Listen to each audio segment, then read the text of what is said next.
Well, Barry, thank you very much for that very kind introduction. I think you rather overstated my role in that. I was a mere foot soldier in the campaign to get us out of the European Union, but a very proud foot soldier at that. I'd really like to start by thanking you, Barry, and everyone in this room for the part that you played in making sure that we left the European Union. Some people in here have been going on about this subject for a lot longer than me, and for some it's a culmination of a lifetime's work. And you should all be very proud of the role that you played in making sure that we got our country back in that referendum. It certainly couldn't have happened without the Bruges Group, and it couldn't have happened without the people in this room. And we shall all be very grateful. It's certainly been a few changes since I last spoke at the Bruges Group, which was before the referendum. Obviously we've had Donald Trump elected as the President of the United States, as well as our glorious referendum result, but probably the biggest shock of all was finding out that Keith Vaz is actually called Jim and sells washing machines. That was probably the biggest shock I had in the political world since I was last here. And obviously I'm actually going to change a bit of what I was going to say tonight because of the recent development announced last week of the general election, which was something I certainly hadn't seen coming. I know, Barry, that you predicted it, but as ever, your finger was closer to the pulse than mine. And so, I think I wanted just to start by looking a bit at the past. Because when I think back to the mocking of those of us who were Eurosceptics in my political lifetime, the flapping white coats, I think of John Major, and the wide-eyed shock and even pity for your sanity of those who found out that you had the view that Britain should leave the European Union. I will come back to the future, but I do want to marvel a bit at how we even got to this point. When I stood up in Parliament as an MP, I've been there a month, and called for a referendum on whether or not Britain should remain in the EU. Chris Bryant asked, as an intervention, which way I would vote in any such referendum. And I was happy to clarify that I would vote for Britain to get out. Not long after that, I had an urgent request, within minutes, an urgent request to see the Chief Whip immediately.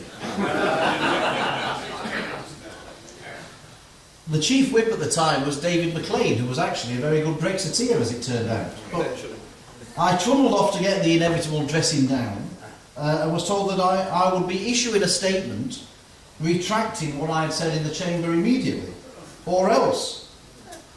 And that I was informed in no uncertain terms that that was not the party's policy, which I knew. You didn't need to tell me that. I knew that wasn't the party's policy. And that I was risking the party's whip by saying that I wanted Britain to leave the EU. And I must sign this retraction. Unfortunately, the unsigned statement ended up in my bin, so I haven't got it to hand this evening. And when we set up the Better Off Out group the year later in 2006, I don't think that anybody in that room, when we launched Better Off Out, actually thought that just over 10 years later the country would have voted in a referendum to leave. And I certainly couldn't have imagined MPs voting in their masses, for a bill called the European Union Withdrawal Bill. And all this may not have happened had the cause not been helped along by the intervention of some other people. And I want to, Barry was very good to mention me, but I want to mention my very good friend David Nuttall.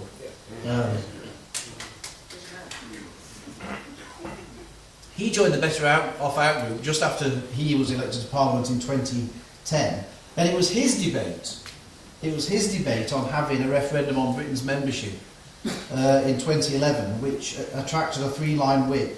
But as Barry said, 81 Conservative MPs voted against that three-line whip. And it was as a result of that, and also obviously because of the electoral threat of UKIP, that forced David Cameron to hold the referendum. And I think he thought that if that was the price of winning the general election, then it was a price worth paying, and that he'd deal with those consequences after the election. Of course, we all know that David Cameron never thought that the people of our great country would vote to leave the EU. He thought the country would vote against leaving, and that would be that, and he'd get away with it and how wrong he was. I'll share a little story with you, which is perfectly true. 2 weeks before the referendum, I went in to see the then Prime Minister David Cameron. It was nothing to do with the EU, it was about another issue, which was totally unrelated, that I've been waiting to see him for ages about. And I hadn't even got sat down in the room when he said to me, Philip, you know about betting and bookmakers and things. You used to be a bookmaker, didn't you? And I said, yes. He said, they know about these things. They're the elections and referendums, and they're the best guide of what's going to happen in a referendum, aren't they? And I said, oh God, no, they've got no idea. No. I said, it's such a small part of their business. They've got, it's just a PR thing really for bookmakers. All they do is look at the papers and they're just reading the same as you're reading. They've got no insight. And I could see the colour drain from his face. It was as if he pinned his last hope on the fact that the bookmakers must be right because they were predicting a Remain vote. And he asked me what I thought the result would be. And I said to him, well, I think it's going to be very close. I think, obviously the winning side's going to be in the low 50s and the losing side's going to be in the high 40s, and, but I'm quite optimistic that we might win, but it's obviously going to be relatively close. And he said, yes, I feel you could be right about that. So he'd obviously worked out a couple of weeks beforehand that once the bookmakers had been dealt with, he could be on the losing side at that point. We also obviously have had the establishment doing its best to try and thwart the will of the British people, not least through the courts, about whether or not the government was entitled to trigger Article 50. I actually tabled an amendment to the bill, which David Nuttall also signed, which said that should Britain vote to leave the EU, the government would issue notice of withdrawal under Article 50 within 28 days, which would have dealt with the court case as it happened. Unfortunately, my amendment wasn't selected for debate by the Speaker. And actually the government's own withdrawal document published before the referendum said this: the result of the referendum on the UK's membership of the European Union will be final. The government would have a democratic duty to give effect to the electorate's decision. The Prime Minister made clear to the House of Commons that if the British people vote to leave, then there is only one way to bring that about, namely to trigger Article 50 of the treaties and begin the process of exit. And the British people would rightly expect that to start straight away. That's what the government wrote in their documents. People forget that. And despite that clear statement, some people have said that the referendum result wasn't very decisive. And that's the reason why Brexit shouldn't happen. Or that it should be fudged, or just in name only. I don't know about you, I think 1,269,501 vote difference is quite decisive, to be perfectly honest. And I'm sure that none of us in this room are in any doubt that had the result gone the other way by just one vote, it certainly would have been enough to keep us in the European Union. Paddy Ashdown said as much on the night of the referendum. And I also believe that more people would vote to leave now than they did in the actual referendum. Some people still voted Remain even though their hearts were for leave because of all the scaremongering. And obviously, given the fact that the economic disaster that was proposed has never materialised, that would also encourage more people now to vote to leave. And we shouldn't forget the payroll vote in Parliament. There were so many people who had a vested interest in Britain remaining in the EU, either an actual one or a perceived one, and if you strip them out, the result is even more spectacular. And just finally on this point, for anyone who thinks that this vote was too close to be decisive, just think about this. In the 2005 general election, Labour got 767,521 more votes than the Conservative Party in that general election. And they got a 66-seat majority in Parliament on the back of it. I can't recall anybody demanding a rerun of the 2005 general election or saying that the result wasn't decisive. Of course it was decisive, if only they had said that at the time. I should also say that I also felt incredibly proud to be British when the result of the referendum came in. Even though I'd always been confident that we could win, I did also have a niggling doubt as to whether we still had it in us as a country to do it. And I was delighted that we did. I was very proud that we weren't prepared to be bullied in the way that some other people perhaps would have been. The British people have never been bullied, and we weren't bullied on this occasion. And it is, I think, for all of us, our lifetime's political highlight. Now, having triggered Article 50, we've already witnessed the stubbornness of key players in the EU who start with an unhelpful approach to the Brexit negotiations. Apparently we can't just cherry-pick beneficial aspects of EU membership, not that anyone in this room wants to. We've had the ridiculous remarks over Gibraltar's sovereignty, the Danish claims to fishing rights in British waters, and of course the £50 billion exit charge. Seems that when a partnership's dissolved, I always thought that you divided up the assets between the partners who were there. If our share is minus 50 billion, it seems the EU is admitting that they are in effect bust. If that's really the line of attack that they want to go on, I'm very happy for them to go that line of attack. I'm not sure the other shareholders will be pleased to know that that's what their shareholding is worth. The negotiations will be difficult because some people on the EU side are going to make them as difficult as possible. But our negotiators can be reassured by the strength of our starting position. In addition to the continued financial significance of London, the IMF has yet again raised its forecast for the UK's economic growth for this year to 2%, making the UK the second fastest growing major economy, beaten only by that other extremist Donald Trump in America. Amazing, isn't it, how the UK and the US are going to have the fastest growing economies of the biggest economies in the world. And I'm sure we've all been observing the breathtaking brazenness of the old pro-EU guard. Those who thought that their scaremongering and doing down of the country would actually be proved to be just that. They thought that everyone who voted to leave were Little Englanders. Well, I think they're Little Europeans, and I'm delighted they lost that battle.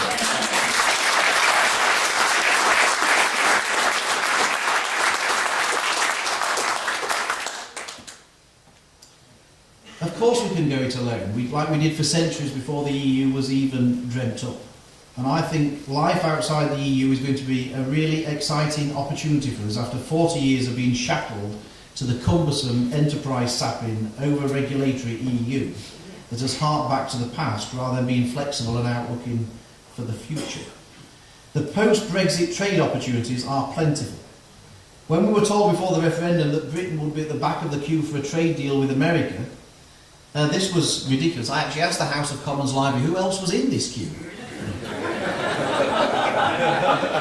And as it turned out, there was no one else in the queue.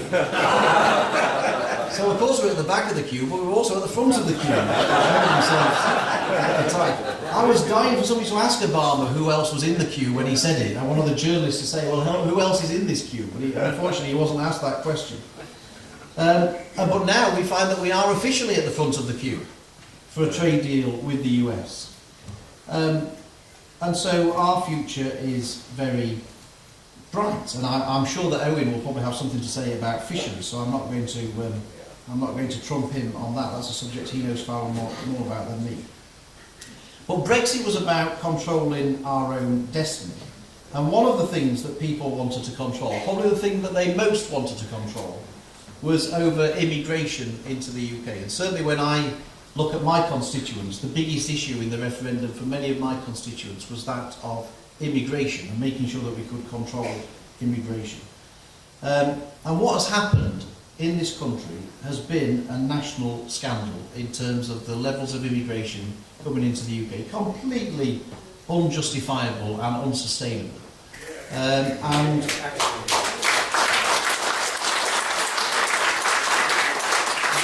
And that's before we get on to the absolute scandal as well of those who come into the country who have gone on to commit heinous crimes against innocent people living here. That's why people voted to change, and this is what must happen. And any future government must deliver on reducing immigration into the UK.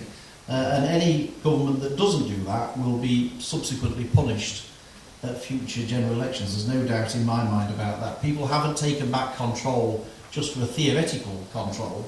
They've taken it back because they want to see numbers reduced and reduced radically. And protecting our citizens should be a priority for any government. And yet, for far too long, the EU have been sending in their criminals into the UK to commit crimes here, which again is an absolute scandal. The number of otherwise of crimes that's been committed, victims of crime, unnecessary victims of crime in this country because of our open door immigration policy is something that should shame everybody who was involved in those decisions. And Migration Watch estimate that by introducing work permits for all foreign citizens, immigration could be reduced by 100,000 a year at a stroke. And more significantly, they found that only 20% of all EU migrants who have arrived since 2004 would qualify for the work permits currently granted to non-EU migrants. And Brexit therefore provides a key opportunity to reduce the influx of low-skilled European migrants that do absolutely nothing, really, to bring wealth into the UK, whilst at the same time we leave literally hundreds of thousands of young people in our country lying idle, doing absolutely nothing, who would be perfectly capable of doing these low-skilled jobs if they could just get off their backsides and do it. And that's the thing that we should be focusing on. People talk about young people. Edward, an 18-year-old Brexit supporter from Cambridge, came into my office in Parliament to help me last week. Unfortunately, he was 6 days off his 18th birthday when the referendum took place and couldn't vote. But that didn't stop him leading the debate for Britain to leave the EU, much to his parents' disgust, I might add, at his school. He found that most of his peers were either not interested or out of touch with the debate. But they were nonetheless quite understanding of the sovereignty and trade arguments that I'm sure he made very articulately. And whilst many Remainers repeatedly state that 75% of 18 to 24-year-olds voted Remain, a far more striking statistic is that it's estimated that only 36% of them actually voted in the referendum at all. So they couldn't have been that bothered about staying in the EU if they couldn't even see the benefit of going out to vote for it. But it is, I think, a major challenge for all of us to persuade and inform younger generations about the positive impacts of leaving the European Union for their futures. Edward told me that he thought the best way to make them more optimistic is to stress that Brexit offers Britain a new start to secure national sovereignty while reaching out beyond the confines of Brussels and forging stronger relationships with the rest of the world. And given that many prominent Remainers are still unable to come to terms with last year's decision, I think there's a great opportunity for Brexit supporters to convince those caught in the middle, young and old, that Brexit is a golden opportunity for this country. I just want to finish by talking about the general election, because with the looming election it's vital to note that these opportunities will only exist under a Conservative government with a strong mandate. Britain's exit from the EU has not been completed, and it is still a major political issue. Labour and the Lib Dems are staunch defenders of the single market, ruling out any future border controls or regained sovereignty, which would render the June referendum also almost meaningless. People say that there's no mandate for leaving the single market. Well, this general election will hopefully give us the mandate to leave the single market. But staying in the single market means still paying a huge amount of money to the EU every year. It still means free movement of people. It still means all laws being decided by the European Court of Justice. It means staying in the EU, staying in the single market. That's really the agenda. And we now need to convince even more people that Britain made a fantastic decision last June, and to be sure that they vote to continue along this path. We have to ensure a clear and decisive Conservative victory at this election. I never thought I would say these words, but Theresa May has been an absolute rock on the issue of Brexit.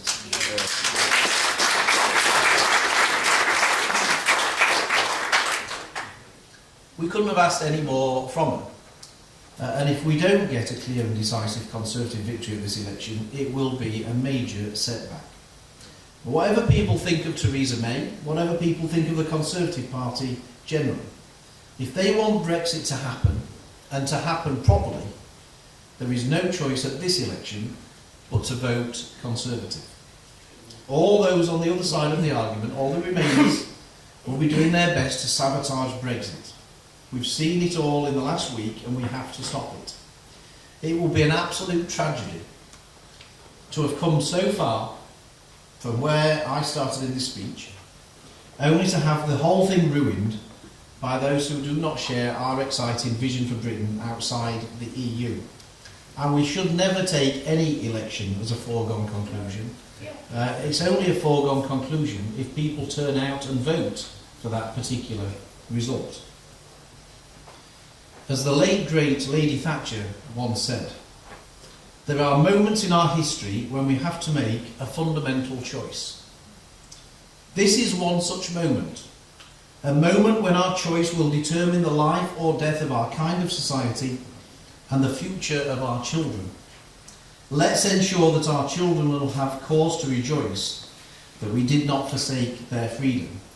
She said that in the 1970s, but it seems to me those words apply to the same extent to this general election this year. Thank you very much.